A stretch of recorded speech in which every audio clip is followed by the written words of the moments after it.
Bonjour à tous. Donc, un petit complément d'information aujourd'hui concernant la mise en plan du projet pour notre élévateur de moto.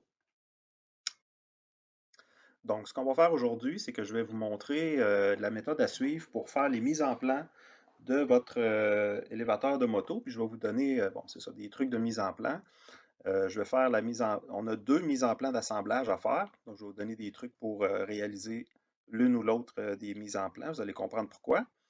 Et puis, si j'ai du temps, si la vidéo n'est pas trop longue, j'aurais aimé vous donner aussi une petite démo pour les dessins mécano-soudés qu'on va avoir, comment faire le dessin mécano-soudé de la base ou de la structure en H. Donc, première chose qu'on va faire, moi j'aimerais ça que vous regardiez votre assemblage. Donc, une fois que vous avez fini, dans le fond, de modéliser votre assemblage, prenez le temps de mesurer la hauteur de votre assemblage. Donc, à partir du top, aller jusqu'à la base. Donc, moi, ici, ce que j'ai, c'est 22,203. OK? Et je le sais que, désolé, lorsque je suis placé de côté, comme ceci, on voit que la roue descend plus bas que le châssis, c'est sûr, si on veut que le châssis ne frotte pas à terre. Donc, ce que je vous avais demandé, c'est un minimum de 1/4 de pouce de hauteur. Donc, si je suis à 22 plus 1/4 de pouce, eh bien, j'ai atteint le maximum qui était nécessaire. Fait que ça, c'est une vérification qu'il faut faire. Si vous n'arrivez pas à 22 pouces, à ce moment-là, il faut faire des modifications pour augmenter la hauteur de ma plateforme. Maintenant, deuxième chose qu'on va vérifier, c'est la hauteur fermée. Donc, je vais descendre mon élévateur comme ça. Je vais venir le fermer complètement et je vais mesurer encore une fois la même hauteur, c'est-à-dire à partir du top ici, aller jusqu'à ma base, comme ceci. Donc là, je vois que j'arrive à 3,75 plus, ici, moi, j'ai un quart de pouce de hauteur, je le sais, qui dépasse de ma roulette. Donc, j'arrive assez juste à 4 pouces. Maintenant, c'est pas grave si la partie qui est plus à l'arrière ici, si on a plus que 4 pouces, parce que de toute façon, la moto ne touchera pas à ces éléments-là ici. La moto est vraiment plus à l'avant, donc ça ne cause pas un problème. OK, donc j'ai mes deux hauteurs. Ce que je voulais vérifier est fait. Maintenant, on va faire des mises en plan. Avant de commencer la mise en plan, remontez votre plateforme, mettez ça en position maximum. Et puis là, on va lancer la mise en plan. Donc, on va faire créer une mise en plan à partir de ça. Donc, moi, je veux qu'on travaille sur du format B, donc des dessins qui vont être un peu plus grands pour faire les assemblages et les autres pièces, parce qu'il va y avoir quand même plusieurs détails, là, plusieurs informations à mettre sur nos dessins. Donc, c'est important de prendre des feuilles plus grandes. Donc, on va y aller avec du format B. Et par défaut, SolidWorks va m'ouvrir la palette des vues. Donc, j'ai déjà une belle orientation ici que je peux utiliser. Mais là, je n'essaye pas de faire d'autres vues pour l'instant. Je vais faire Escape. On va lui laisser le temps de réfléchir.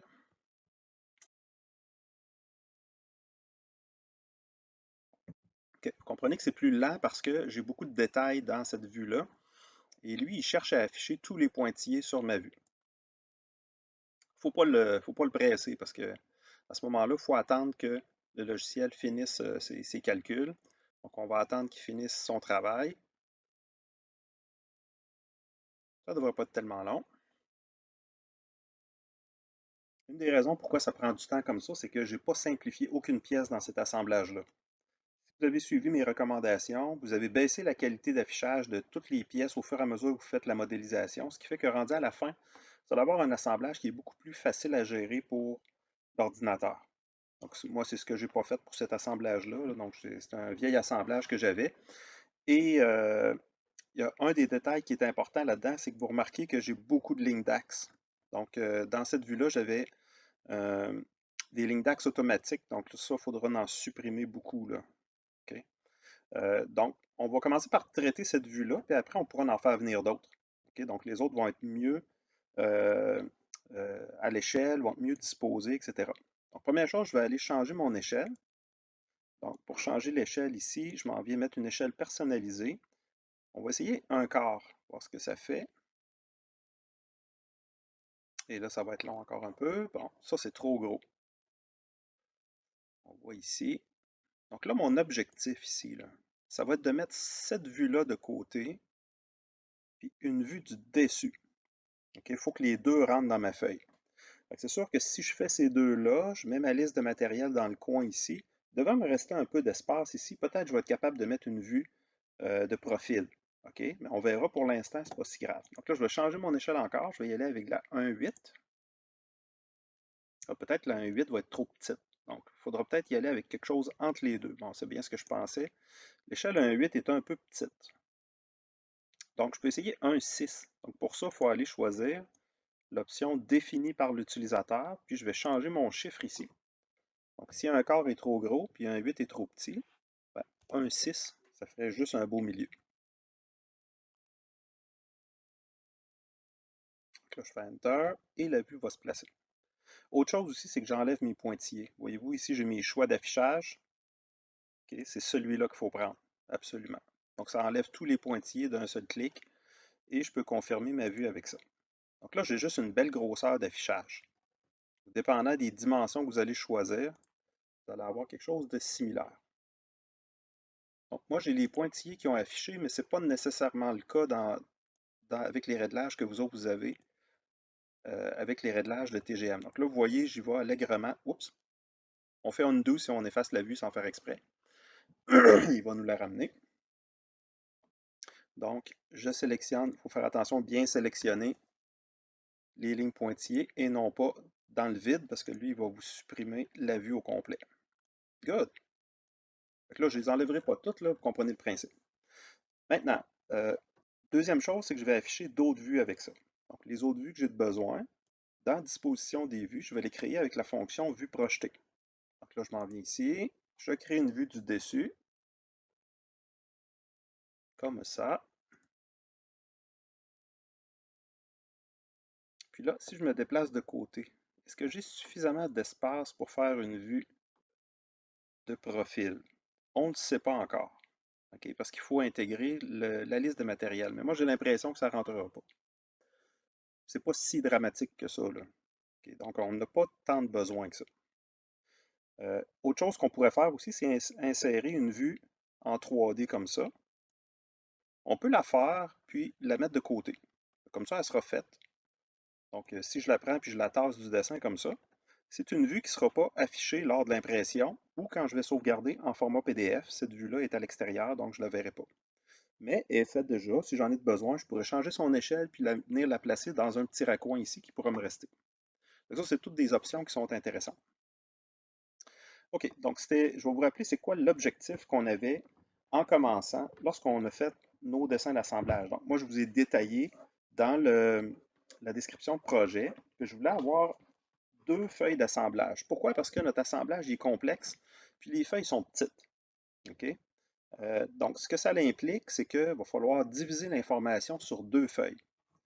On peut le faire de plusieurs façons, mais moi, ce que je vous ai suggéré de faire, qui serait la meilleure façon, ce serait d'utiliser la première feuille pour les grosses affaires.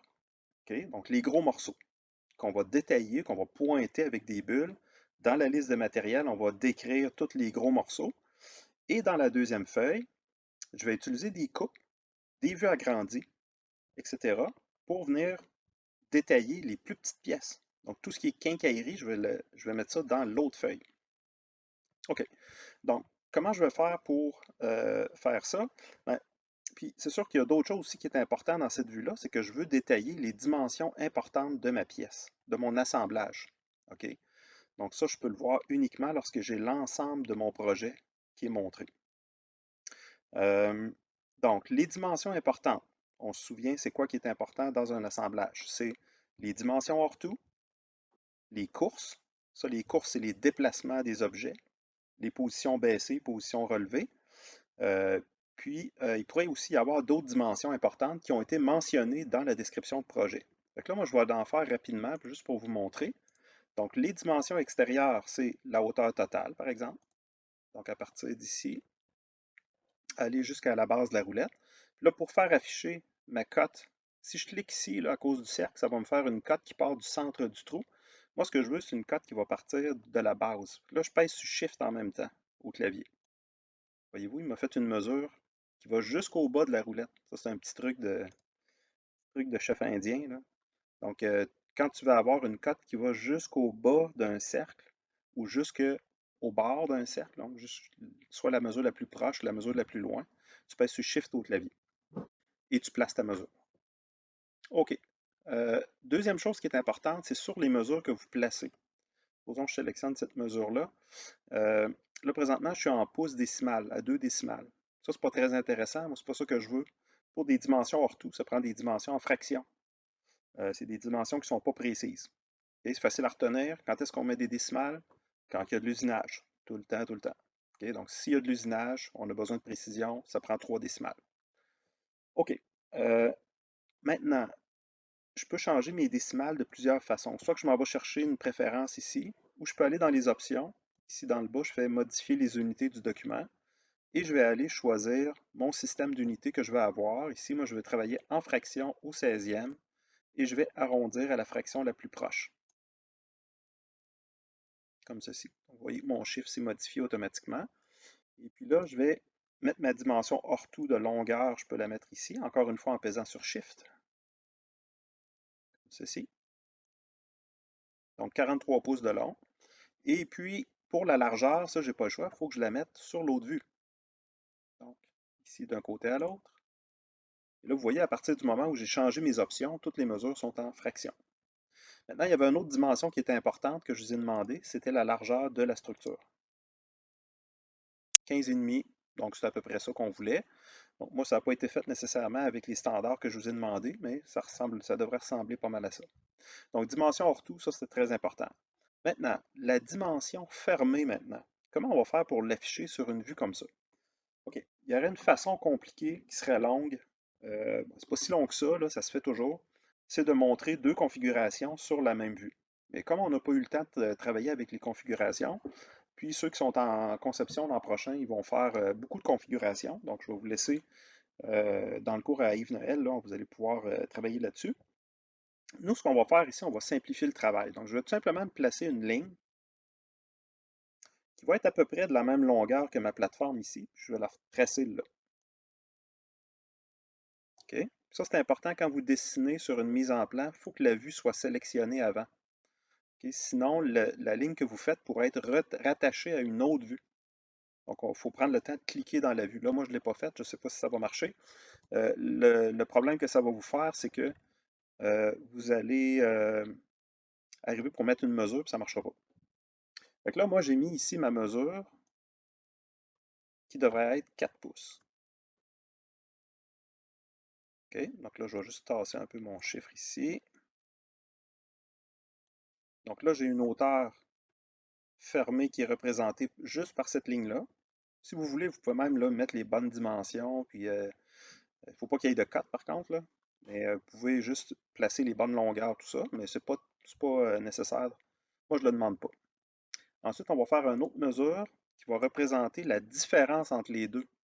Ça, là, la différence entre les deux hauteurs, donc soit la hauteur fermée et la hauteur ouverte, on appelle ça la course. Okay? Donc, c'est la différence entre la position fermée et la position ouverte. Donc, moi, je vous demande ces dimensions-là, ces distances-là pour votre projet, pour l'assemblage. Si on n'a pas le choix, c'est sur cette feuille-là qu'il va falloir les mettre. Maintenant, pour la liste de matériel et les bulles, ici, c'est quand même assez important. Ce que je vais vous montrer, c'est que, étant donné qu'on travaille sur deux feuilles séparées, ça va être plus difficile de faire, comment je pourrais dire, une liste de matériel qui va être automatisée à 100%, comme on a fait pour l'étau. Donc ici, il faudra y aller de façon peut-être un petit peu plus manuelle. Okay? Donc, on va tricher les listes de matériel, on va effacer des lignes, on va rajouter des lignes, on va changer les numéros de bulles. Je sais que ce n'est pas la méthode la plus officielle qu'il faudrait travailler, mais on a essayé depuis plusieurs années différentes techniques pour faire les mises en plan d'assemblage. Quand on arrive avec des types d'assemblage complexes comme ça, où on va avoir deux feuilles pour représenter le même assemblage, on s'est toujours buté à différents problèmes, puis ça devient toujours plus long et plus compliqué d'essayer la méthode automatique que de tout de suite se dire, bon, ben, je vais faire ce que je peux, mais le reste, ça va être manuel. Donc, on va remplir les lignes nous-mêmes probablement, puis on va essayer de faire des choses comme ça. Je vais vous montrer rapidement comment moi je le ferai. Donc, je m'en viendrai dans les annotations. On peut commencer par mettre les bulles ou la liste, ça ne dérange pas, un ou l'autre. Et là, je vais sélectionner ma vue. Là, vous voyez que j'ai énormément de stock. OK, donc moi, je vais pointer les pièces sur les vues, la vue que je vois le mieux, là. Donc, ça se peut qu'il y ait des vues qui changent, etc. Donc, c'est sûr qu'une des choses importantes ici, c'est que vos bulles sont représentées sous forme d'un rectangle autour des vues. Et puis, deuxième chose, c'est que j'aimerais ça qu'on utilise le mode des faces. Et pour pointer, ils appellent ça le point d'attache, là. Donc, ce que ça fait, vous voyez que là, ça a plus de bon sens, là. C'est que ça va être un point, comme la bulle numéro 1 ici. C'est un point qui va pointer sur la surface et non pas une flèche qui pointe sur le côté de la surface. Donc, je vous dirais qu'en général, SolidWorks fait un meilleur travail en faisant ça comme ça. OK. Donc, je vais confirmer ça, faire OK là-dessus, et je vais faire venir la liste de matériel. Donc, liste de nomenclature. Ici, c'est important d'avoir le bon standard TGM. Donc, je vais sélectionner la vue qui m'intéresse. Une ou l'autre, c'est bon. Et je confirme tout simplement la liste de matériel avec ça. Et c'est normal si vous avez beaucoup de stock. Vous n'aurez pas nécessairement les mêmes informations que moi, là. Puis, ce qu'on peut faire aussi pour que ça aille mieux, là, on peut même la tasser un peu à l'extérieur, le temps de placer les choses, puis après ça, si je fais ça, comme ceci, quand ce sera fait, oh, il s'est produit un petit problème. Quand vous avez des lignes hachurées comme ça tout le tour des vues, on fait reconstruire. Ça veut dire qu'il y a quelque chose qui a changé, j'ai accroché quelque chose sur ma vue. Bon, ok, ça s'est replacé. Maintenant, si je veux identifier mes pièces dans la liste, deux façons de faire. Soit que je regarde les bulles, je trouve le numéro de la pièce, mais des fois, ça porte à confusion. Donc, ce que j'aime bien faire, moi, c'est agrandir la zone ici, avec le petit rectangle gris que vous avez là, là. Et en me déplaçant comme ça dans les lignes, lui, il va m'afficher un aperçu de toutes mes pièces. OK. Là, je vais essayer de pointer les bonnes pièces. Maintenant, je vais juste vérifier si j'ai les pièces uniquement. Liste en tabulation, premier niveau uniquement. Non, c'est ça que ça me prend. OK, donc l'option niveau, premier niveau uniquement, c'est la bonne chose. C'est juste que moi, dans mon assemblage, ça n'a pas été fait tout à fait de la bonne façon. Donc, c'est pour ça que je vous disais qu'il faudra tricher un peu au niveau de la liste pour s'organiser, pour avoir les bons trucs, les bonnes listes de pièces. Si vous n'avez pas créé des sous-ensembles de pièces, par exemple, ça peut vous créer des problèmes. Dans la liste, vous allez avoir plein de pièces. Comme là, par exemple, moi, la première pièce, c'est celle-là, qui est le côté gauche, supposons. Celle-là qui est le côté droit. Normalement, ça, c'est soudé dans une seule pièce. Moi, c'est ça que je veux pointer dans mon assemblage. Donc, je vais aller, dans le fond, choisir les pièces qui ont rapport avec le châssis. Ah, ça n'a pas rapport avec le châssis. À ce moment-là, je vais la prendre, cette pièce-là, puis je vais la descendre plus bas. Et ainsi de suite. Donc là, je vais aller choisir vraiment là, toutes mes pièces. Puis là, c'est là que c'est long, là. Dans le fond, c'est d'essayer de détailler toutes les composantes, puis de les placer de la bonne façon, dans l'ordre. On commence avec les sous-ensembles. Après ça, les pièces qui sont usinées, qui ont des dessins de détail. Après ça, toutes les pièces qui sont de la quincaillerie, des trucs achetés, etc. C'est pour ça que moi, je monte en haut tout ce qui a rapport avec mon mécano-soudé numéro 1. Donc, le mécano-soudé 1, c'est la base, comme ceci. Ça, c'est la barre en H, donc elle, je la descends un peu. Elle va venir en deuxième, celle-là. Là, je regarde si j'ai pas d'autres éléments. C'est des pièces, ça aussi, ça aussi. Je pense que ça fait le tour. J'ai pas mal toutes mes pièces qui sont soudées pour faire la base. Je les ai pas mal toutes en haut. OK. Donc, ce que je peux faire, OK, donc ces trois-là, ça n'a pas rapport. Donc, ces trois pièces-là, qui sont en fait la base soudée, je peux les sélectionner avec Shift, comme ceci, bouton droit, et ici, je vais essayer de fusionner les cellules. Voyez-vous?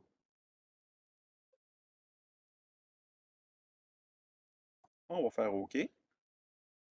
Ouh, OK. Fait que là, il m'a fait une grosse ligne, il a tout fusionné ça dans un bloc. C'était pas tout à fait la bonne façon de faire. Fait que je vais revenir en arrière. C'est pas un problème. Donc, ce que je peux faire, c'est tout simplement supprimer ces deux-là.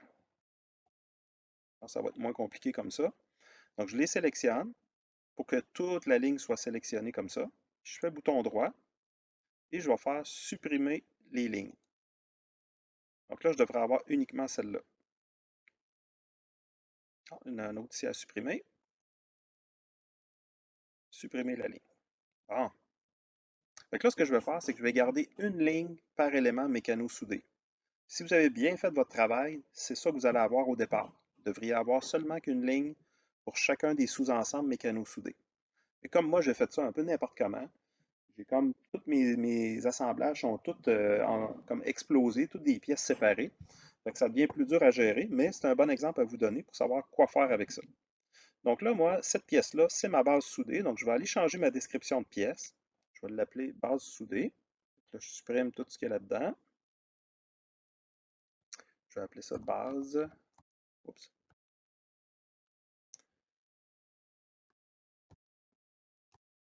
Base soudée. Ou peu importe là, le nom que vous voulez donner. Le matériau, c'est de l'acier. Et le numéro de pièce, dessin, dans mon cas ici, ça va être le mécano-soudé 1.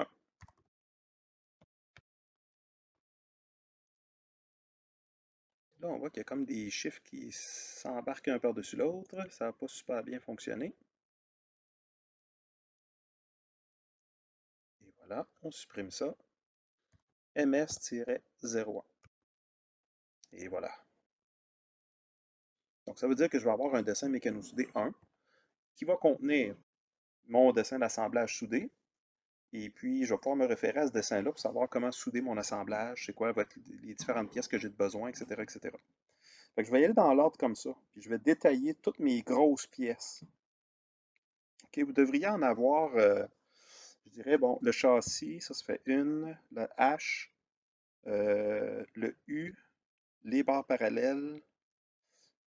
Vous avez aussi les roulettes pour être inclus comme des grosses pièces. Fait que ça me fait 7 pièces différentes. J'ai le vérin hydraulique, ça fait 8.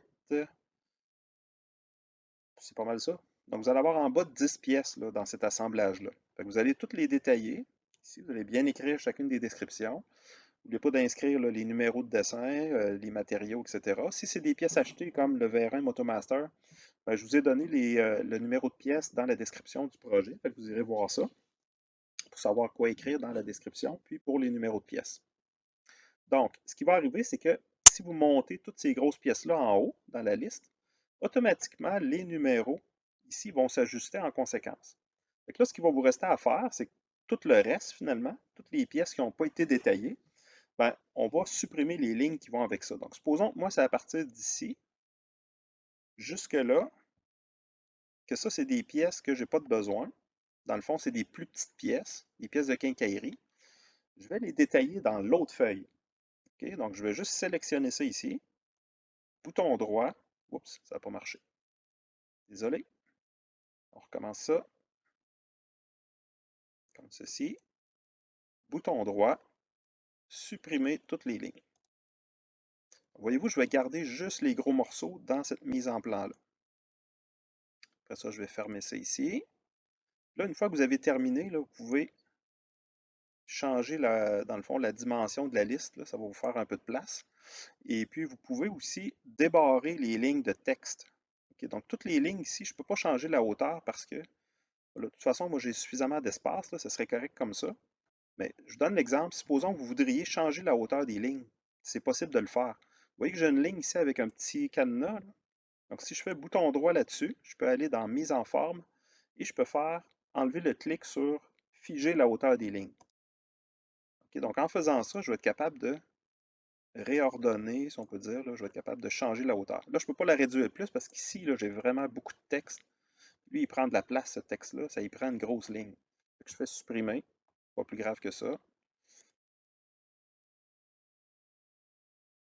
Ça n'a pas fonctionné. Supprimer. Enter. Non, il veut pas. Il y a des fois de même qu'il y a des petits bugs, là. Faut se battre un peu avec. Bon, MS1, MS0. Tiens. OK. Donc là, vous voyez, quand j'ai changé le texte, là, il me permet d'ajuster ma ligne vraiment à la hauteur que j'ai de besoin. Ça, c'est un peu un problème, ça, qu'on ait beaucoup de texte en dernière colonne. Là, ça nous fait des lignes qui sont très hautes. OK. Donc, vous avez ajusté votre premier dessin. Toutes les grosses pièces sont bonnes. Maintenant, il faudra faire un ménage dans nos bulles. Parce que là, il y a des bulles là-dedans qui sont pas nécessaires, du moins qu'on ne veut pas pointer sur cette vue-là. Comme par exemple des boulons. Si je zoome un peu, là, voyez-vous, j'ai une pièce ici, là, la 23. Ça, c'est un écrou. Moi, je ne veux pas l'avoir, cette pièce-là. Fait que je vais supprimer la bulle. Pourquoi je ne veux pas l'avoir? Mais je vais la montrer sur l'autre feuille. Vous allez voir, ça va être encore plus clair. Même affaire ici, supposons cette vis-là, on va la supprimer, cette vis-là, etc. Bon, vous comprenez le principe. Donc, je fais le ménage et je vais garder uniquement que les bulles que j'ai de besoin dans cette vue-là. OK. Regardez bien la passe-passe de ninja que je vais faire. OK. Je vais aller. Là, ma vue est terminée comme ça. OK. Pour l'instant. Ce que je vais faire, OK, c'est que je vais créer des vues en coupe puis des vues agrandies à partir de ces deux vues-là. Et je vais les transférer. En fait, je vais transférer tout le package au complet dans une autre feuille. OK, regardez bien ce qu'on va faire. Je vous donne un exemple. Supposons que je veux montrer ici l'assemblage avec le snap ring puis la rondelle qu'il y a là. C'est tout petit sur cette vue-là, c'est sûr que je ne peux pas montrer ça comme ça. Vous avez deux solutions. Il y en a une qui est bonne, il y en a une qui n'est pas bonne. OK, je vais vous dire c'est quoi qu'il faut faire. Donc, si je fais une vue agrandie de ça, je m'en vais dans la disposition des vues, je monte ça comme ça, puis je viens sortir la vue. Supposons que je la mets ici à l'extérieur, juste pour vous montrer. Il faudrait que j'agrandisse mon échelle. OK. Donc, agrandir l'échelle. Donc, ici, j'étais à 1,6 par défaut. Il va prendre la même hauteur que la même échelle que j'avais déjà. Donc, ici, j'y vois avec la 1,5. Bon. Là, vous voyez qu'ici, je vois quand même assez bien les pièces. Donc, je serais capable de pointer la roue, la rondelle, le snap ring. OK? Maintenant, il y aurait une meilleure façon que ça. OK? Puis là, suivez-moi bien, c'est de faire une coupe. OK? Donc, la coupe, je viendrai la faire ici. Je vais mettre ça en mode assurage automatique, très important, avec l'échelle aléatoire. Je fais OK. Là, ce que vous allez voir, c'est que ça va donner une grande vue, dans le fond. Ça va me donner toute la pièce au complet qui est coupée. Faites juste la sortir à l'extérieur, comme ceci. C'est là que ça va être important d'avoir un bon ordi. Là. Okay? Depuis le début de la session, vous avez travaillé sur votre ordinateur, puis peut-être que c'était limite là, pour faire les petits dessins et les petites pièces qu'on a faites depuis le début. Et là, ça va vous prendre une bonne machine. Fait que si votre ordi à la maison, il n'est pas capable, je dirais, de travailler très fort, d'être assez rapide, moi, je vous conseille de peut-être aller finir ça au cégep. Euh, donc, j'ai sorti ma coupe à l'extérieur. Puis là, ce que je vais faire ici, là, regardez bien, je vais sélectionner ma ligne. Je vais changer la longueur parce que moi, je ne veux pas faire une coupe sur toute la pièce. Là, ça n'a comme pas de bon sens. Donc, ça ici, ce serait assez. Je clique le bout ici, puis je le ramène là, maintenant. OK? Fait que ce que ça va donner, c'est que je fais des hachures autour. Là, je fais une mise à jour. Pas ça. Ça. Voyez-vous, là, il va garder juste la zone que j'ai de besoin. Là. Fait que là, moi, ce qui m'intéresse, c'est cette partie-là ici. Là, vous voyez qu'à l'arrière, j'ai du stock qui ne m'intéresse pas non plus. Là. Bon, savez-vous quoi faire avec ça? On va aller choisir coupe de section ici dans les options. Et là, je vais garder uniquement ce qui m'intéresse. Je confirme ça. Un petit détail important, c'est quand vous faites une vue en coupe, il y a des pièces qui ne sont pas coupées par défaut. Comme par exemple, l'arbre qui est ici, il ne faudrait pas qu'il soit coupé, lui. Je vais faire bouton droit, propriété, étendue de la coupe, puis je vais aller chercher mon arbre. Je fais OK. Ah non, je ne peux pas faire ça. Il me l'a fait disparaître parce que j'ai pris la coupe de section. Si je ne prends pas la coupe de section, ça fonctionne. OK. Bon, mais ce qu'on va faire, regardez bien, je vais faire Je vais enlever ma coupe de section. C'est-à-dire, non, je vais enlever l'étendue de la coupe que j'ai changée. Toujours un plan B. Donc, je fais supprimer. OK. Donc là, il va me ramener mon arbre. Et moi, ce que je veux, c'est enlever les hachures. Donc, je vais cliquer dans le milieu et je vais enlever mes hachures. Je vais mettre ça en mode aucune. On va se rajouter une ligne d'axe sur toute la vue. Non, il ne veut pas. À ce moment-là, s'il ne veut pas, sélectionnez manuellement chaque côté ici, puis il va vous faire la ligne d'axe au milieu. Ça, c'est important de la mettre, la ligne d'axe, parce que ça aide à comprendre que ici, c'est un arbre qu'on a. Là. OK, donc ça fonctionne. Le petit truc bizarre que j'ai là, dans le fond, c'est un trou qui est percé dans l'extrémité de l'arbre. On n'a pas nécessairement besoin de ça. Là.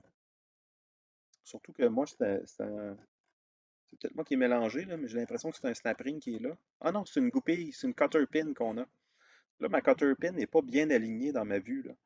Et pour bien faire, il faudrait que j'aille dans mon assemblage 3D, que je vienne tourner mon arbre, juste pour que ma pin elle soit dans la bonne direction ici, pour bien la voir dans ma vue.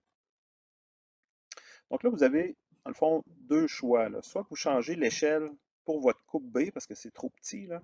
Donc, soit que je viens la changer ici, ou encore, je peux faire une vue agrandie de ça. OK? Donc, supposons que je décide de faire une vue agrandie. Donc, je viendrai ici entourer ce qui m'intéresse dans ça.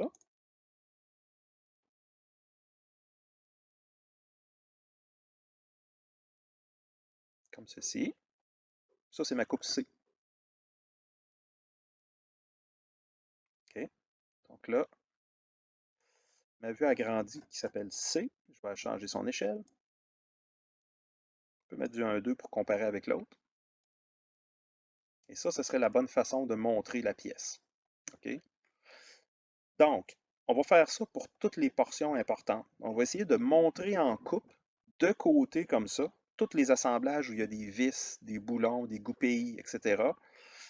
Parce que c'est vraiment ça qui est le plus clair pour bien voir chacune des pièces. Comme par exemple, je vous montre ici, si je veux faire une coupe de cette partie-là, je viendrai ici, je ferai une coupe là, on confirme ça, échelle aléatoire, puis là, je vais sortir l'information, dans le fond, je vais sortir ça à l'extérieur ici. Vous allez vous ramasser avec plein de coupes là, qui vont être alignées comme ça les unes après les autres. On confirme ça. Donc là, je pourrais changer le plan de coupe, etc. Parce que je veux pointer vraiment juste la bonne affaire. Donc ici, ça n'a pas fonctionné comme il faut, mon truc. Voyez-vous, j'ai fait une coupe, mais j'avais la vue d'en haut qui était sélectionnée. Quand je suis arrivé pour placer ma vue en bas, ici, il me l'a fait en haut. Il a coupé la pièce d'en haut. Donc là, je vais juste revenir en arrière. Je peux faire undo. Et voilà. Là, ce qui est important, c'est de sélectionner la vue d'en bas. Puis après ça, faire la coupe. Donc, je trouve ça bien que je ne suis pas très bon, puis je vous fais des erreurs qui vont vous aider à comprendre des trucs que vous pouvez faire, puis comment vous en sortir. OK. C'est une bonne façon de ne pas trop mal paraître. OK. Donc, si je m'en viens ici, je m'excuse parce que mon ordi, il lag un peu. Comme je vous disais, mon assemblage est très lourd. OK. Donc là, ça m'a fait ma vue de côté. En coupe, c'est-à-dire, je peux la confirmer, venir réajuster mes longueurs. Comme ça.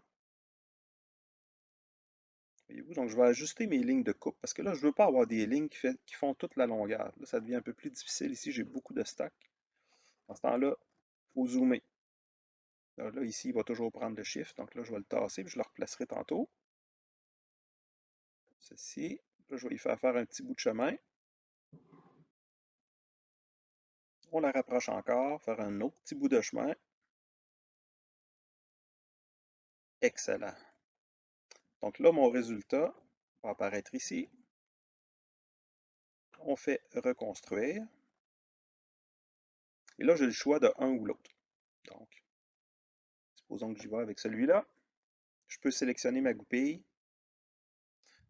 Ici, je pourrais l'exclure de la vue, ça fonctionnerait bien, parce que je n'irai pas en mode section. Donc, si je m'en vais dans Propriétés, Étendue de la coupe, je sélectionne la goupille. Ah ah, ça c'est la bonne façon de représenter. Il irait juste à rajouter une petite ligne d'axe. Et voilà. Et puis là, je serais prêt à faire une vue agrandie de ça. Donc, je peux utiliser ça ici. Vue agrandie, c'est ma section E. Ah, il va falloir que je refasse ma ligne d'axe. Il ne transfère pas la ligne d'axe. Donc, je peux la mettre ici et changer mon échelle. Il met par défaut la même échelle que la vue, ce qui est un peu ridicule. C'est une vue agrandie qu'on veut faire. Donc, ici, voyez-vous, j'ai ma vue. OK. Donc, je vous avais dit qu'il y avait deux façons de faire tout à l'heure. Je vais juste y revenir un peu. Dans le fond, ces deux vues-là, ces deux façons de faire-là, c'est quand même pas si pire. Dans le fond, c'est celle-là la meilleure. Mais ça pourrait toujours être acceptable. Parce qu'on voit quand même les pièces de côté. D'ailleurs, ici, on voit un peu mieux la cutter pin. On ne la voit pas super bien par contre. Il faudrait vraiment la tourner dans le 3D pour être sûr qu'on a une belle représentation de la cutter pin. Mais par contre, on voit bien la rondelle, on voit bien la roulette, on voit bien l'arbre, etc. Donc, c'est beaucoup plus clair dans cette vue-là que celle-là. Ce qui est vraiment pas bon, okay, que je vous disais tout à l'heure, c'est ceux qui font ça ici. Qui vont chercher cette vue-là, qui vont me faire une vue agrandie de ça. Okay, regardez le résultat que ça me donne. Là, pour bien faire, je vais juste vous mettre la même échelle que les autres. Je m'en viendrai ici. On va mettre ça à l'échelle 1/2 aussi pour avoir une bonne comparaison. Donc, voyez-vous, ça, là, ces trois vues-là, ça représente la même affaire. Sauf qu'il y en a une qui est vraiment plus claire que les autres. Ça, c'est un peu mieux que ça, mais ça, c'est vraiment pas bon. OK? Parce qu'on ne sait pas d'où ça vient, on ne sait pas l'orientation, on ne sait pas comment les pièces sont assemblées les unes par rapport aux autres. La seule chose qu'on voit bien ici, c'est la cutter pin. Sauf que si on vient bien l'orienter dans les autres vues, on va bien la voir aussi. Je peux le faire, ce ne serait pas tellement long. Si je m'en viens ici dans ma vue d'assemblage, on s'excuse pour les petites erreurs. Donc, vous voyez que c'est ma cutter pin ici qui n'est pas bien placée. Là, je ne pourrais peut-être pas la tourner rapidement parce que j'ai des contraintes. Et en plus, il y a des petites erreurs là-dessus. Bon, on voit que c'est fixe là. Donc, vous comprenez le principe. Donc, il me resterait juste à la faire tourner, changer les relations et tourner ma cutter pin. Ça me permettrait de mieux la voir dans mon dessin. OK, donc je retourne à ma mise en plan.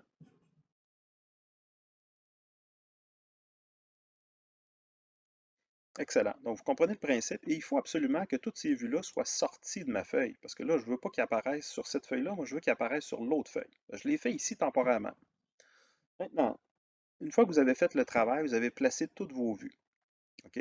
Donc là, j'ai fait beaucoup de travail dans le sens que je suis parti de certaines vues, j'en ai créé d'autres, etc. Fait que là, les numéros de pièces, là, pas les numéros de pièces, mais les noms de coupes, ils ne marchent plus pantoute. Donc ici, si je prends par exemple cette vue-là, ça c'était ma première coupe que j'ai faite, elle s'appelle B. Mais c'est pas bon ça, il faut que je la change pour A. Donc je viendrai dans ses propriétés ici, puis je l'appellerai A. Mettez-moi une lettre majuscule si possible là-dedans. C'est normal, il va vous dire, hey, la lettre A est déjà utilisée ailleurs. C'est pas grave, nous on va le forcer. Okay? Ça va devenir la coupe A. Puis la coupe qui va avec ça, si je regarde dans mes résultats ici, c'est cette coupe-là ici. Là, cette coupe-là, moi je vais cliquer dessus, puis je vais changer la lettre, je vais l'appeler A. Et voilà. Là, elle s'appelle détail, mais c'est correct. Okay? Vous pouvez la laisser détail, vous pouvez l'appeler coupe, c'est comme vous voulez. Et puis, je vais faire ça pour toutes mes vues, puis je vais les mettre en ordre. Donc là, ma deuxième coupe que j'ai faite, c'est celle-là. Fait qu'elle, c'est la B. Je viendrai mettre B ici. Et puis, cette coupe-là qui va avec, c'est pas E, c'est B. Voyez-vous? Donc, je vais juste ajuster comme ça les correspondances entre les plans de coupe que j'ai faits et les différentes vues agrandies ou les différentes vues de coupe que je vais avoir. Donc, sur cette feuille-là, juste avant de la finir, il y a d'autres choses qu'il faut faire. S'il vous reste beaucoup d'espace, peut-être que ce serait une bonne idée de rajouter la vue isométrique. Donc, je vais juste rapetisser son échelle. Si on veut que ça rentre bien sur ma feuille, moi, je viendrais prendre peut-être de la 1,12, quelque chose comme ça.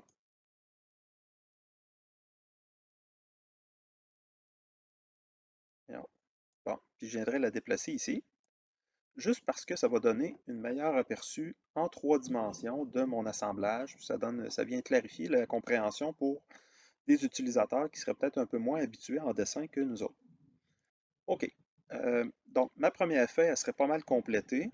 Puis, si vous avez fait le tour de toutes les composantes importantes à montrer, il va peut-être en avoir qui sont plus difficiles à montrer, par exemple, au niveau de la base du vérin ici, parce que c'est comme à l'intérieur.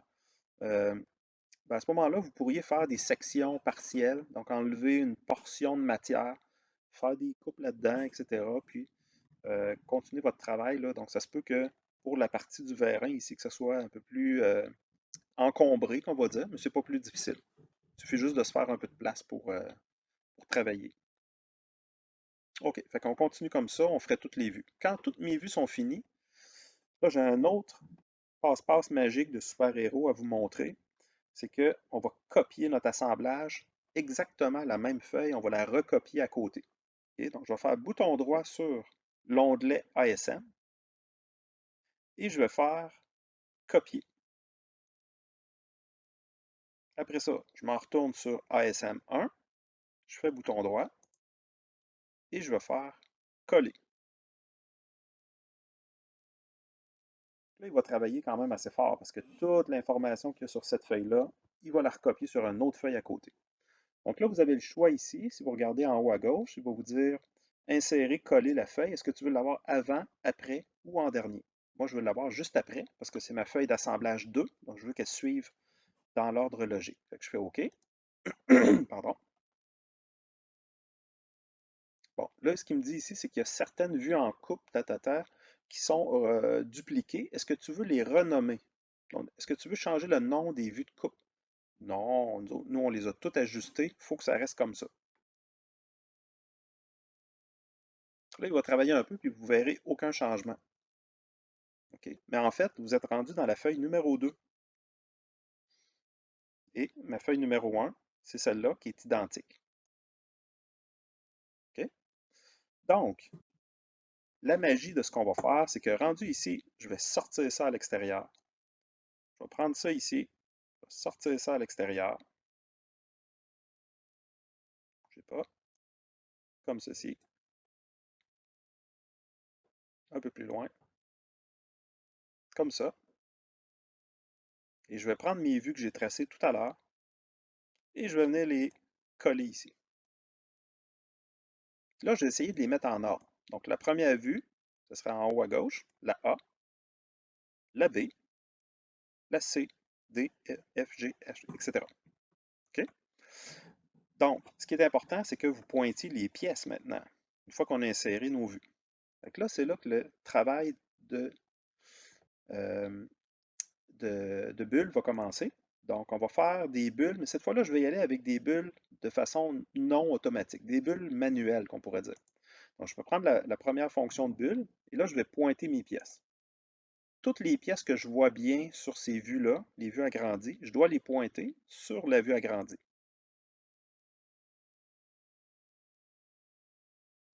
Bon, ça ne serait pas intéressant.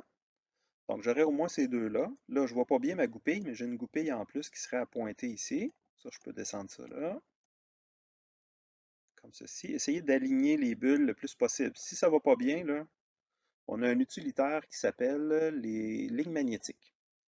Je ne sais pas si vous aviez déjà utilisé ça. Ligne magnétique, je trace une ligne et toutes les bulles vont venir se rattacher après. Okay? Donc, quand je clique sur mes bulles, je peux sélectionner la ligne magnétique pour positionner mes bulles de façon plus automatique. C'est-à-dire que l'alignement va se faire beaucoup mieux. Donc ici, je vais aller choisir ma goupille et je viens regrouper mes pièces comme ça. Fait que là, je ferai pareil avec l'autre. Donc, je vais y aller rapidement. Je place mes pièces. Donc là, j'aurai une circlip ici, etc. Je pourrais aussi faire des lignes magnétiques, etc. Maintenant, ma liste de matériel, celle-là ici, elle ne m'intéresse pas, je la supprime. Pourquoi? Parce que c'est toutes les grosses pièces qu'il y a ici. Moi, c'est plus ça que je veux faire. Je veux mettre juste les petites pièces. Là, ça va être important de vérifier sur votre autre feuille à quel numéro vous étiez rendu. Donc là, moi, je regarde ma liste ici. J'étais rendu à 12 dans mes pièces. Donc là, je supprime ma liste. Je supprime ça. Je m'en viens dans Annotation et je vais créer une deuxième nomenclature. Et là, il faut sélectionner la vue d'origine. Okay, si vous sélectionnez une des autres vues, je ne suis pas sûr que ça va marcher. Peut-être, là. C'est celle-là ici qu'il faut sélectionner. Et je viendrai confirmer ça. Normalement, il vous sort la même liste qu'au début. Okay? Sauf que là, moi, je vais m'intéresser à mes pièces qui sont les pièces qui sont en bas de 12. Donc, normalement, si j'ai bien fait mon travail, là, toutes mes pièces seraient en ordre ici, aller jusqu'à 12. Puis si s'ils ne sont pas en ordre, ce n'est pas très grave. Je peux en prendre, supposons ma pièce 10, c'est pas bien placé, je peux la prendre puis la descendre plus bas. Okay? Donc, je suis capable de les réordonner au besoin. Donc, toutes les pièces qui sont de 1 à 12, je viendrai les sélectionner, dans le fond, avec Shift, comme ceci. Et je viendrai supprimer toutes ces lignes-là. Fait que là, je vais avoir une liste de matériel qui va continuer. 13, 14, 15, 16, etc. Et avec toutes mes bulles, dans le fond, qui sont toutes les pièces de quincaillerie. Okay? Puis là, vous allez peut-être avoir besoin de réordonner certaines pièces là-dedans. Donc, c'est pas compliqué. Je peux partir d'ici, remonter. Là, ça va réorienter les lignes. Ça va changer les bulles aussi. Donc, la pièce 13, par exemple, si je ne l'aime pas à 13, je peux la descendre à 15. Puis, normalement, ça devrait changer les numéros aussi. Là, ça n'a peut-être pas fonctionné, par contre.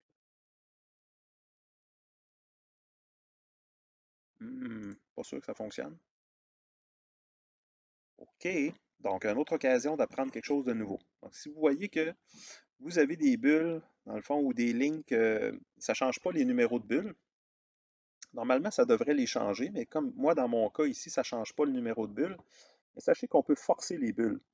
Donc, si votre liste de matériel, vous êtes sûr de tout ce que vous avez dans l'ordre, c'est le bon ordre de pièces, ben là, on va y aller de façon manuelle pour écrire les numéros des bulles. Fait que là, on va cliquer sur notre bulle qui est récalcitrante et on va aller choisir le mode de texte qui va être le mode texte, comme ceci. Et là, je suis à 13. Si moi, je veux 15, juste à changer le chiffre puis peser sur Enter. Voyez-vous, donc là, je viens forcer dans le fond mes bulles. On fait ça juste à la fin parce que si jamais on a à réordonner des lignes, ben là, c'est sûr que ça ne marchera pas avec ça. Là. Okay? Donc, une fois que vous avez rentré du texte manuellement pour les bulles, c'est officiel que les bulles, ils ne s'ajusteront pas automatiques si vous avez pris ce mode-là. OK. Maintenant, un petit dernier détail, parce que là, on continuerait comme ça. Dans le fond, on ferait toutes les vues agrandies et on aurait l'ensemble de nos pièces à représenter sur le deuxième feuille. Ça va être super intéressant de la façon de présenter ça. Maintenant, comme je vous dis, la dernière chose, c'est que je veux m'assurer que les deux feuilles, ils vont s'appeler le même numéro. Okay? C'est le même numéro de dessin pour les deux feuilles. Dans le fond, c'est comme le même dessin. Okay? Je prends l'information sur une feuille, j'en amène dans l'autre. C'est le même assemblage. Okay? Donc, c'est le même numéro de dessin. Fait que ce que vous allez avoir dans votre... Je vais juste aller faire éditer le fond de plan. Donc, dans mon fond de plan ici, j'ai le bon numéro de dessin pour commencer. Moi, je l'ai décidé de l'appeler ASM1.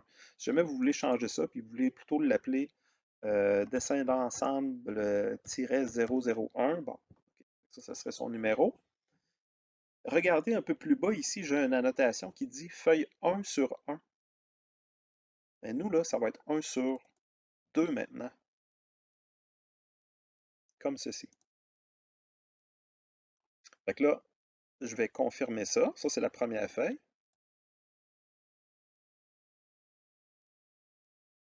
N'oubliez pas d'inscrire votre nom, le titre du dessin, dessin d'assemblage de l'élévateur de moto, etc. La deuxième feuille, je vais éditer mon fond de plan aussi. Je vais rentrer mes informations pour le cartouche, le nom, la date, etc. Ici, je vais aller changer mon numéro de dessin, c'est le même. Ceci. Et la notation dans le bas ici, n'oubliez pas de changer, que là, c'est plus 1 sur 2, ça va être 2 sur 2. C'est là qu'on indique que c'est la deuxième feuille de mon assemblage principal.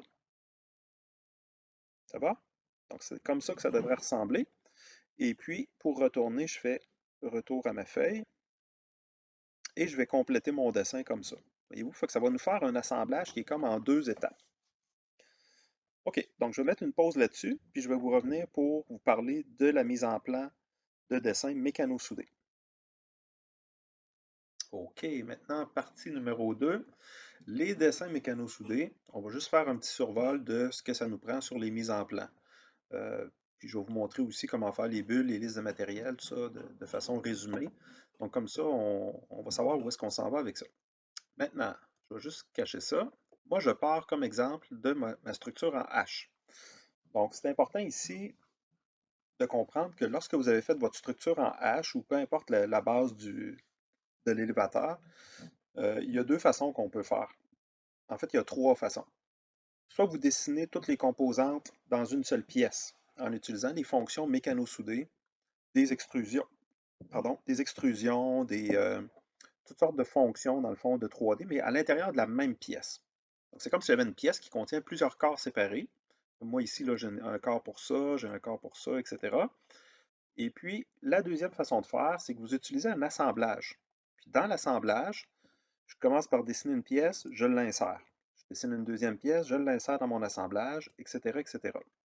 Mais ça, en bout de ligne, ça va donner deux façons de faire différentes pour les mises en plan. Dans le fond, ça ressemble beaucoup, mais ça va avoir des petites différences ici et là. La troisième façon, c'est de faire un mix des deux. Ça, c'est encore plus mêlant, dans le sens que si vous prenez une pièce qui contient plusieurs corps, et qu'ensuite, dans un assemblage, vous venez rajouter d'autres pièces qui sont soudées aussi. Donc, dans le fond, ça devrait être une seule pièce, une fois soudée. Ça devient un petit peu plus difficile là, au niveau de la gestion. Donc, pour que ce soit facile pour tout le monde, étant donné que chacun a choisi sa façon de faire, je vais vous montrer une technique qui va s'appliquer pour tout le monde et qui va être plus manuelle. Donc, tout ce qui est automatique pour gérer la liste de matériel, puis les bulles, ça se peut que ça ne fonctionne pas bien. Donc, à ce moment-là, on va y aller avec quelque chose qui est plus manuel. OK, donc, à partir de mon 3D, je vais faire créer une mise en plan. Encore une fois, format B. Je fais OK là-dessus. Et puis, je vais utiliser la palette des vues pour amener mon assemblage, qui est en fait une pièce, comme ceci. Je peux la montrer. Je peux même faire une vue isométrique, comme ceci. Et je vais la sortir temporairement. Puis je pourrais la ramener s'il me reste de la place. Autre chose importante ici, dans la façon de présenter votre assemblage, moi ici j'ai des tubes carrés. C'est comme si c'était des tubes en aluminium.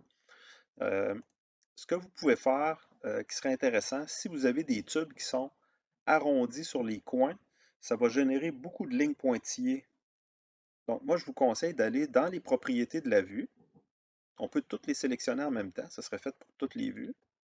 Comme ceci, je sélectionne toutes mes vues et je fais bouton droit, arrêt de tangente et je vais les enlever.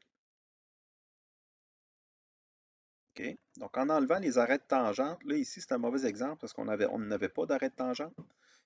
C'est que ça va enlever toutes les petites lignes pointillées supplémentaires qui rajoutent dans votre vue, qui sert à représenter les endroits où ça commence à tourner, où il commence à y avoir un congé, dans le fond. Fait que ça vient alourdir beaucoup nos dessins. Fait qu'on n'aime pas ça les garder. Fait qu'on fait bouton droit sur les vues, arrêt de tangente, et on enlève ça. Maintenant, ici, on ne peut pas enlever les lignes pointillées parce que c'est les lignes pointillées qui font la différence entre un tube qui est montré et une barre pleine. Donc, si j'enlève mes pointillés, à moins que ce soit vraiment, vraiment trop chargé, à ce moment-là, je vais enlever les pointillés, mais sinon, je vais les garder. Parce que c'est ça qui fait qu'on comprend que c'est des tubes et non pas des barres pleines. C'est ça qui fait la différence. OK, qu'est-ce qu'on a besoin sur un dessin mécano-soudé? Donc, on en profite pour réviser nos notions de dessin. Bon, j'ai besoin des dimensions hors tout. C'est un assemblage. Donc, je dois mettre les dimensions hors tout. Donc là, vous remarquez ici que mes dimensions sont en métrique. Donc là, je me suis trompé à quelque part. c'est pas grave, je m'en viens ici dans le bas de l'écran et je vais changer mes unités. Je vais mettre ça en IPS pour avoir des pouces. C'est pas encore tout à fait bon parce que ici, moi, j'ai des mesures qui sont en décimales. Ça veut dire que c'est de l'usinage si j'ai des décimales. Donc, c'est pas bon, il faut que je mette ça en fraction. Donc, je m'en vais dans modifier les unités du document. Je vais placer ça en fraction au 16e de pouce. Donc, si ce n'est pas écrit, je l'écris. Vous pouvez faire le bouton à côté aussi, arrondir à la fraction la plus proche. Et là, il va faire la conversion de la mesure. Donc, il va me mettre ça en 16e de pouce. Même principe pour les longueurs totales, comme ceci. Là, je vais chercher vraiment les éléments extérieurs le plus possible. Oups. On peut faire Escape, comme ceci. Bon. Et puis, la hauteur, on peut le mettre, dans le fond, ici. Puis là, comme j'ai une pièce arrondie, la petite passe-passe de Ninja, je fais Shift, comme ceci, et ça me permet de mettre ma dimension. Et voilà. Donc, là, j'ai mes dimensions extérieures. Ça, c'est les premiers genres de dimensions qu'on doit mettre sur notre dessin. Avant de l'oublier, okay, je vais placer mon bloc titre. Parce que ça, je me connais, je le sais que moi, je l'oublie tout le temps. Comment faire pour placer un bloc titre? Ben, je pèse sur CTRL, je sélectionne mes deux éléments ici. Je fais CTRL-C au clavier pour copier cette annotation-là. Ensuite, je viens sélectionner ma vue et je fais coller. CTRL-V. Donc là, vous voyez que ici, je n'ai pas de description de ma pièce. Pourquoi? Parce que c'est une pièce que je n'ai pas détaillée dans ma liste de matériel principal. Okay? Donc la feuille que j'ai faite tout à l'heure, l'autre dessin que j'ai fait.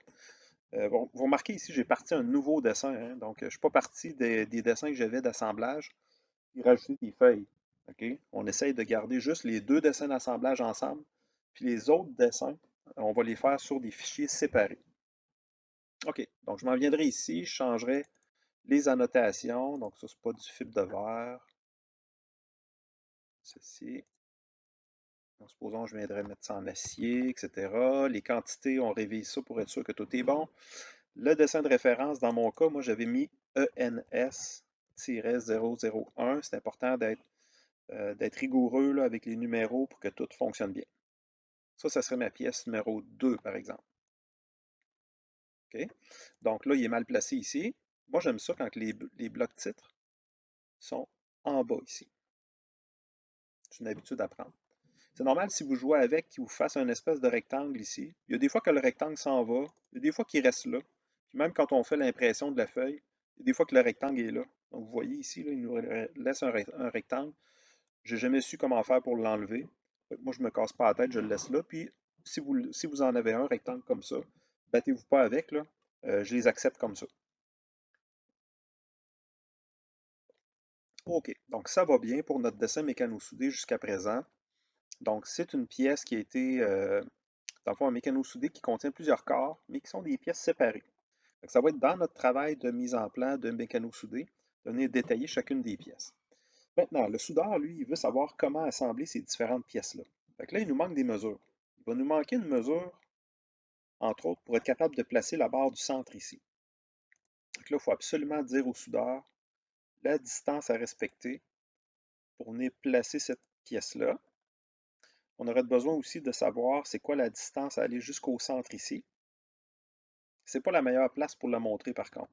Je vous avais dit qu'il faut placer sur la vue la plus représentative. Donc moi, je vois bien ma composante sur cette vue-là ici. Okay, donc le tube rond, on le voit bien ici. Moi, je le ferai comme ça. Et puis, j'ai mes deux petites palettes ici au milieu qu'il faudrait bien dimensionner aussi. Donc ça, c'en est une. La distance centre-ensemble, pas centre-ensemble, mais à l'intérieur ici qui peut être importante. Et comme c'est du soudage, je peux me permettre de surdimensionner un peu. Donc ici, ce serait accepté. Parce que ce n'est pas de l'usinage, ce n'est pas des dimensions précises, je pourrais mettre plus de cotes que j'en ai de besoin. OK. Donc ça va. Est-ce que j'ai d'autres dimensions à mettre dans un dessin comme celui-là? Eh bien, moi, je vous dirais que si vous n'avez pas d'usinage, ce serait pas mal ça. Là. Il n'y aurait pas d'autres mesures à mettre. Là, remarquez un petit détail que je fais, c'est que je mets mes lignes d'extension ici. Là. mes lignes d'attache pour mes centres, là, je les rattache d'un côté à l'autre. Pourquoi? Parce que pour le fonctionnement du jack de moto, c'est important que les trous soient bien alignés les uns avec les autres. Fait que ça m'amène un petit problème, c'est que ça vient croiser mon chiffre de 15. Fait que lui, je vais le descendre plus bas ici. Comme ça.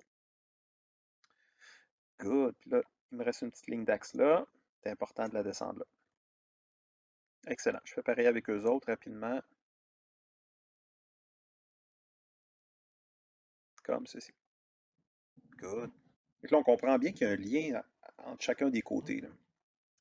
Donc, s'il y avait de l'usinage, okay, supposons que les trous qui sont là, supposons que je voudrais les percer après le soudage. C'est possible de le faire. Maintenant, il faudrait que je mette les dimensions pour les usiner, ici, et le diamètre. Il faudrait que je les indique sur mon dessin. Là, lui, il me sort ça en rayon. C'est pas grave, je vais convertir dans les options d'affichage. Je vais mettre ça en diamètre. Donc, vous comprenez que les mesures qu'on a ici, ce n'est pas le bon type d'unité. Si je veux faire de l'usinage, moi, je veux des chiffres à 3 chiffres après le point. Imaginez, je m'accote avec la fraiseuse, là, puis je viens mettre mon indicateur numérique à 0 au bout, puis je m'en viens ici de 1 pouce, point 000, puis là, je vais driller, je vais percer avec un forêt de 1/2, donc c'est 0,5. Fait que là, si je veux mettre ça en décimale, je m'en viens dans mes standards de cotation, là, j'en ai pas. Pourquoi j'en ai pas? C'est parce qu'ils ne sont pas chargés en mémoire. Donc, dans ce temps-là, allez sur Charger les favoris, la petite étoile la plus à droite. Et là, on va sélectionner tous les formats qu'on a ici, puis on va faire ouvrir. Puis là, ils vont se rajouter dans ma liste, puis je vais pouvoir aller choisir 3 décimales. Maintenant, si ça ne fonctionne pas, c'est que le chiffre a été forcé à un autre niveau. Dans ce temps-là, là, faites CTRL, sélectionnez-les encore. Puis là, on va aller à une deuxième place. Il y a comme plusieurs places là, pour changer les unités. Allez sur Autres, ici. Enlevez, dans le fond, cliquez sur Modifier les unités, puis cliquez sur Décimale. Okay? Là, il va être forcé vraiment. Là. Okay?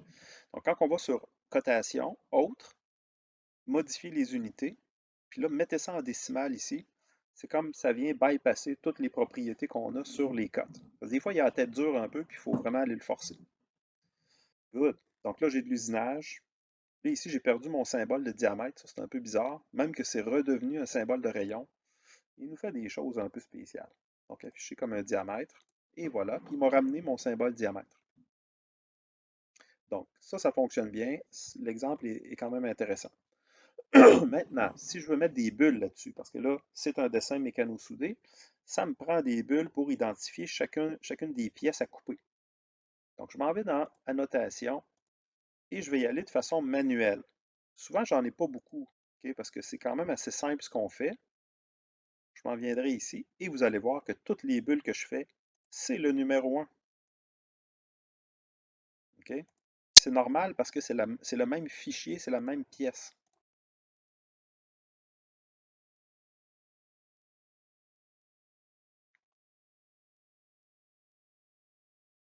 Et voilà, la petite ligne magnétique.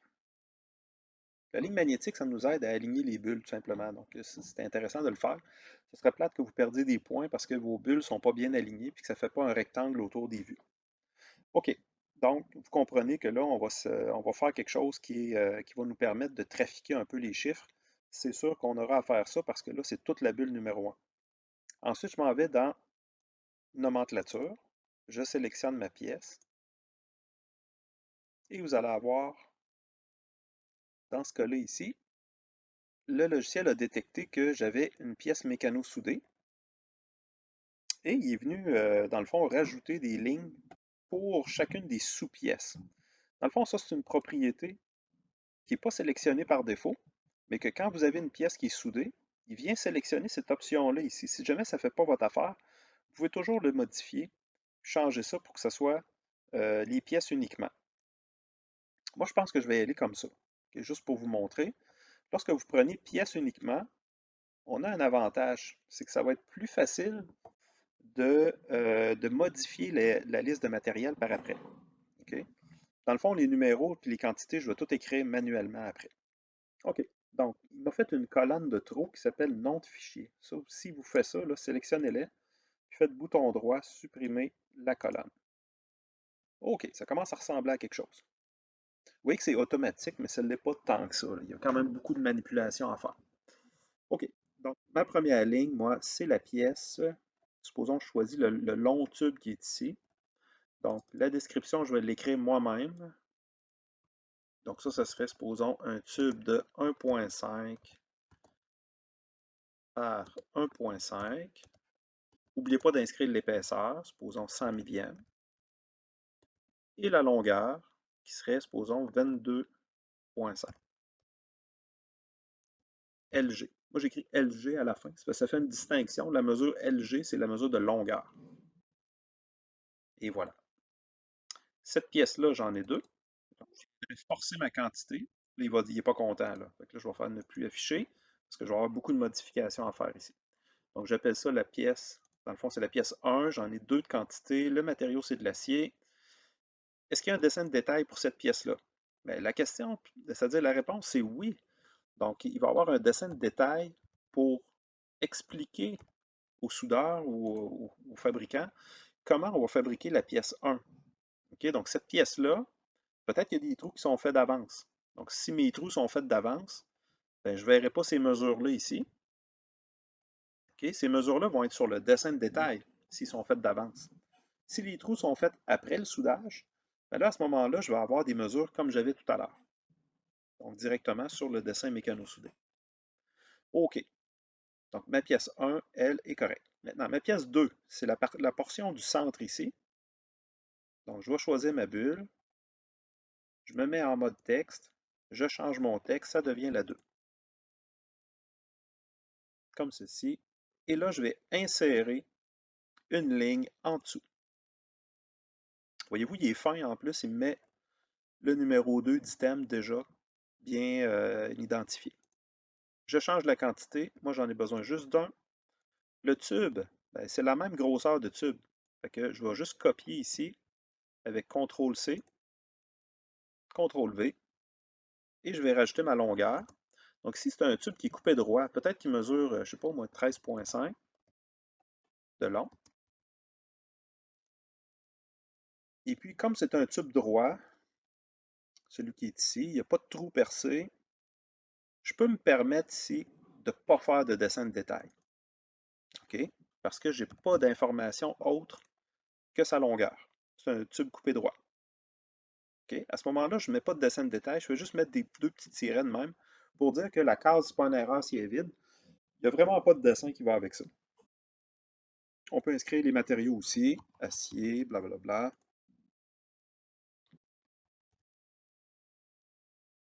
Etc. Et ainsi de suite. Donc là, j'irai bouton droit, insérer une autre ligne en dessous, pièce numéro 3, blablabla. Donc là, on remplit ça manuellement. Puis n'oubliez pas de changer les numéros de bulles ici de la bonne façon. Supposons ça ici, ce serait ma pièce 3. Oups. Et voilà. Donc là, non, ça c'est pas bon. On va remettre ça à 1.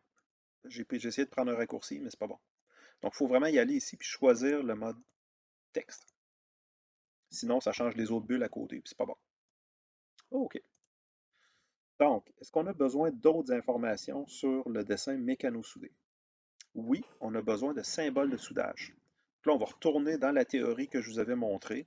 On va aller choisir des symboles, puis on va aller les ajouter avec les bonnes dimensions sur notre dessin. Souvenez-vous qu'on ne peut pas avoir des soudures plus petites que 1,8. La grosseur de soudure, c'est habituellement la moitié de l'épaisseur des plaques. Donc, si je soude une plaque d'une demi d'épais, je vais mettre une soudure d'un quart. Mon symbole de soudure ici, je l'ai identifié soudure congé, c'est celle qu'on voit le plus souvent. Je l'ai mis tout le tour et je me suis déplacé ici. Je vais montrer mon symbole de soudure sur la vue, là où on voit le symbole,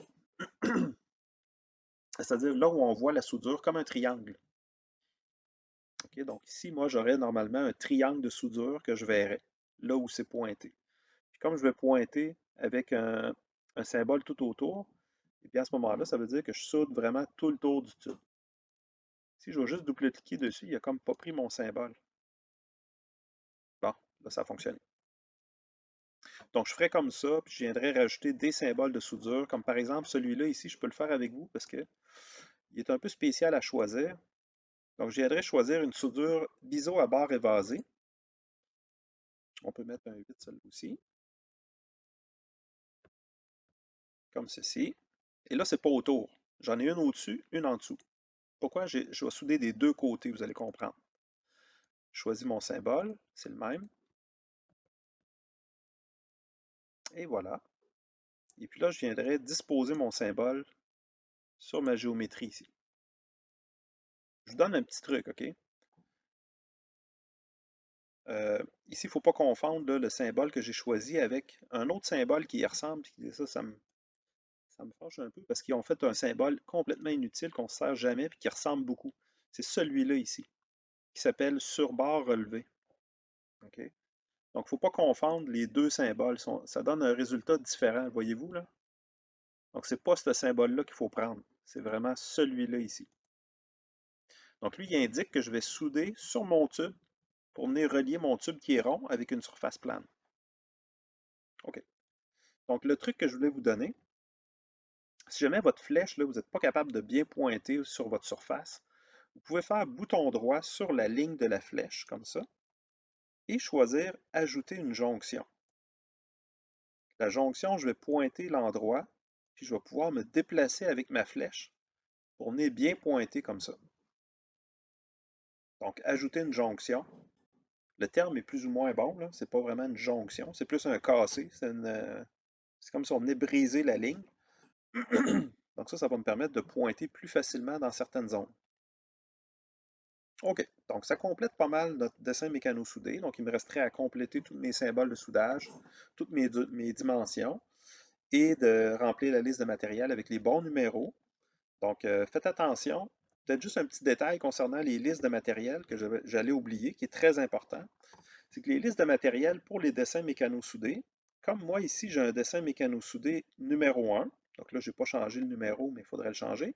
Donc, je suis sur le 2, excusez. Donc, si on est sur le MS02, eh bien, mes pièces, il faudrait qu'ils commencent par 201 et non pas 101. Donc, je m'en viendrai ici et je ferai commencer ma liste par 201. Et voilà. Puis, étant donné que mon premier chiffre n'est pas bon, je peux tout simplement le forcer. Et voilà. Il y a un peu de tordage de bras, qu'on pourrait dire, dans ces façons de faire là. Pourquoi? Parce que SolidWorks, c'est pas, je dirais, ça n'a pas été fait à 100% pour faire ce genre de construction-là. Donc, nous, on repousse un peu les limites du logiciel. OK. Donc, ça va être très important. Si vous travaillez sur le dessin mécano-soudé 02, commencez votre numérotation par 201, 202, 203. Si je fais le dessin mécano-soudé 1, ça va être 101, 102, 103, 104, etc. Dessin numéro 5, MS5, ben là, ça va être 501, 502, 503. Pourquoi c'est important? C'est parce que je ne veux pas avoir les mêmes numéros sur ce dessin-là que sur mon premier assemblage. Ce sera pas long, il l'ouvre.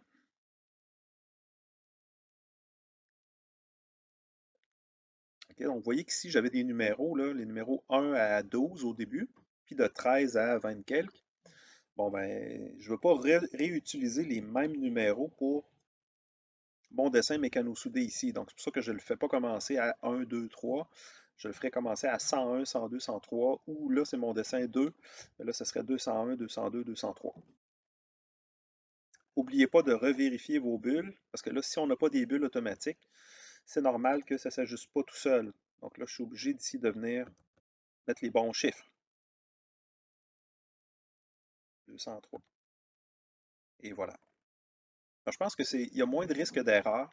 Si on le fait manuellement, puis on porte attention aux chiffres qu'on met, on vient reviser notre dessin très bien à la fin avec la liste de matériel. On s'assure que tous les numéros sont bons, le cartouche est bon. N'oubliez pas les blocs titres pour être sûr d'avoir tous les bons, les bonnes informations dans les blocs titres. Donc sur ça, je vous laisse travailler là-dessus, puis on va se revoir pour la période de démonstration cette semaine.